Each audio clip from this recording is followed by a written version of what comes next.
We wanted to check on the city's pay equity, but couldn't get the answers we needed because the city isn't tracking all the data needed.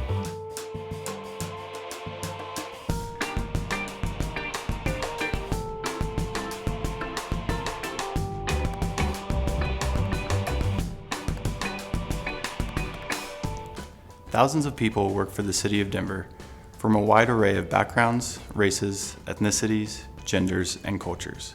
However, after careful data analysis, we could not provide enough assurance that the risk of unequal pay did not exist.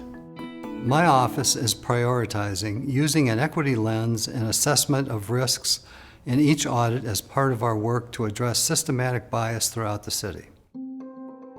Last year, I directed my audit analytics team to start looking for signs of bias in employees' salaries and annual pay increases, called merit increases. However, when our initial analysis was combined with audit work, we found the data to determine if salaries and raises are set equitably is not fully tracked in the city's system of record. The only pay factors the city may use to determine salary are market conditions, related experience, previous work record, education or certification, internal equity, and level of responsibility. At the time of the audit, city employees could voluntarily share their education and prior work history in their file in the system of record.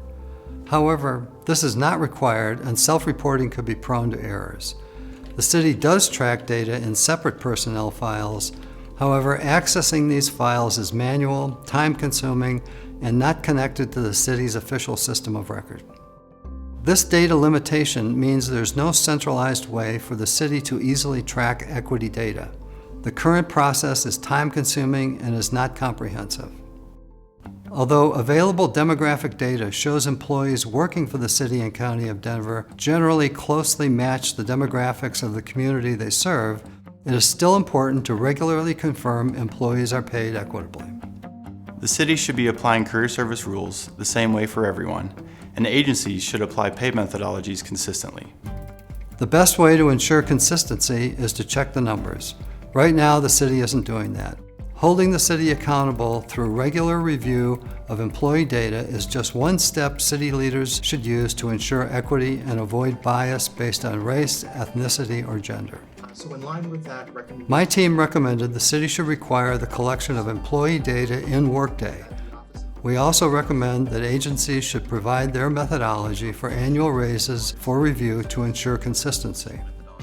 The Office of Human Resources agreed with our recommendations, and I hope this will help the city do more comprehensive analysis of systematic equity and bias in the future.